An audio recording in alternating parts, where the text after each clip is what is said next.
0. Firms totally don't react to interest rate. Okay, so money supply increase. Step 2, interest rate can drop. Alright, okay, so there was a drop in interest rate, but no effect on investment at all. Because B2, firm's reaction to interest rates was 0. So drop in interest rate, firms should borrow. But in this case, firms totally don't react. So therefore, change in income is 0. That's why you could see the economy stays at income Y. So in this case, alright, your monetary policy, okay, merely cut interest rates, but did not change income.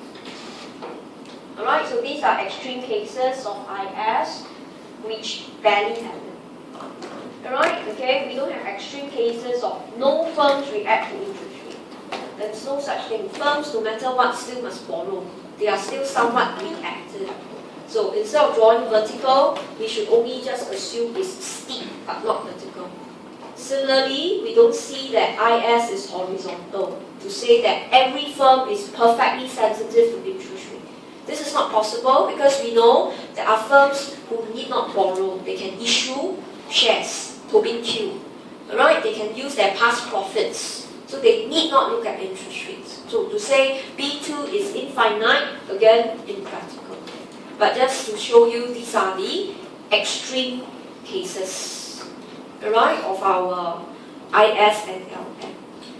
Okay, alright, now we're going to skip page 35, let's go to page 36. Okay, I'll do 35 together with the tutorial, but let's wrap it up with page 36. So don't need to focus too much on page 36, right? But just to show you, earlier on, we are doing fiscal policy, then monetary policy. We are doing one policy at a time. But in the real world, you can simultaneously use fiscal and monetary policy. They both can happen at the same time.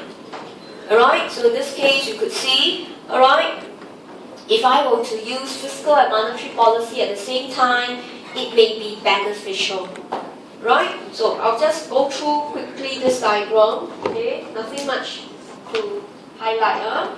We were at E1, okay? Step 1, we use fiscal policy. So E1 goes to E3 because IS shifts right. So that was fiscal policy.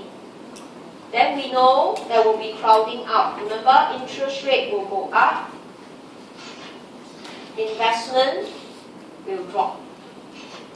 Okay, so I'll put here step 1 to 3 is on fiscal policy and crowding out.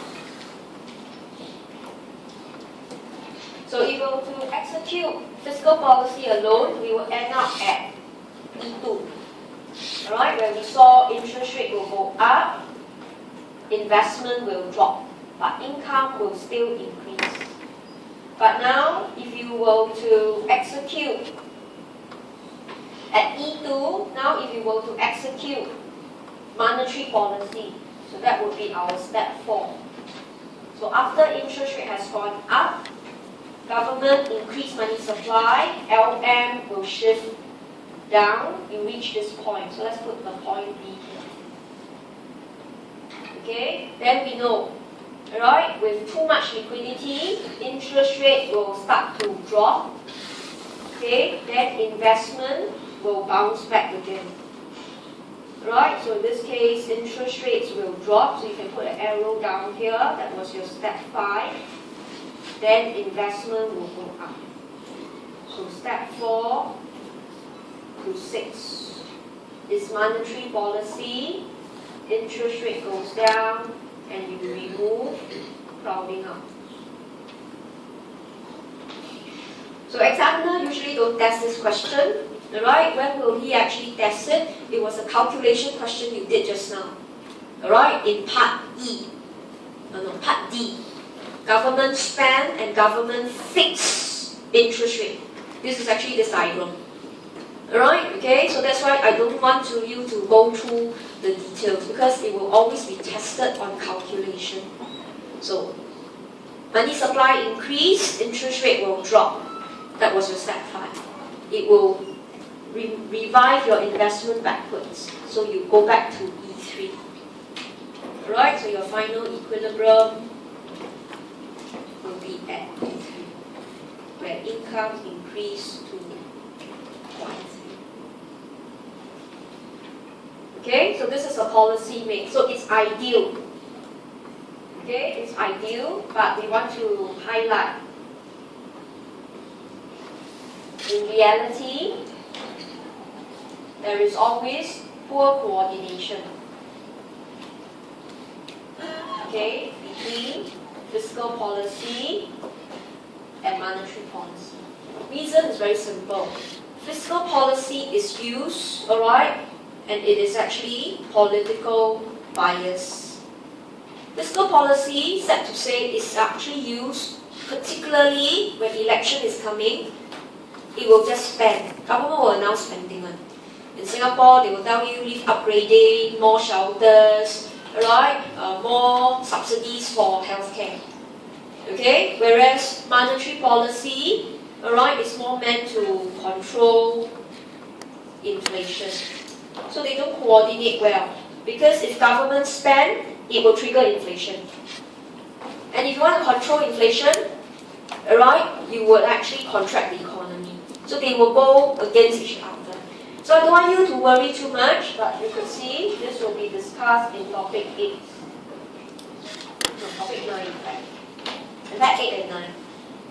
So ideally, we saw in the diagram, if you exercise fiscal and monetary policy, no crowding up. It's very good. But in reality, they are poorly coordinated because fiscal policy is primarily decided by the ruling politician party.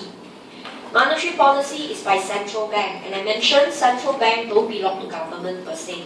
They are just an institution. So they have their own goals that could run in conflict with the government. Right? Okay, so in this case, they tend to run in opposite direction and poorly coordinated. So such ideal situation will not happen. Okay, it actually will not happen. So with that, we actually wrap up ISLM, closed economy. Right? IS, then the LM, then combine them, fiscal monetary policy, and finally combine them, policy mix. So it's a very systematic coverage.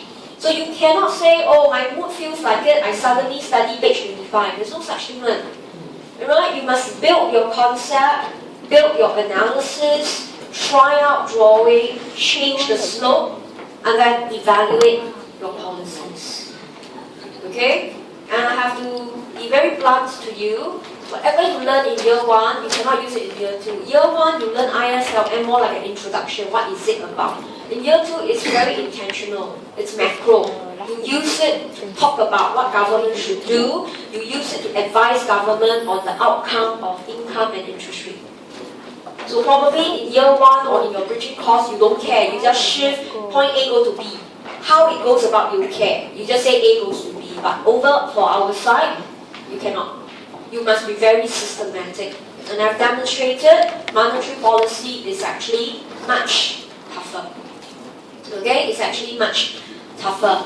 Right? Now, I actually left out page 35 because it's actually part of an exam question, which we can also do it in tutorial. Alright, okay, so I won't cover this, but we'll just spend about 10 minutes. I'll just brief you on tutorial 3, then I'll give you a break, then you come back for class test. Let's look at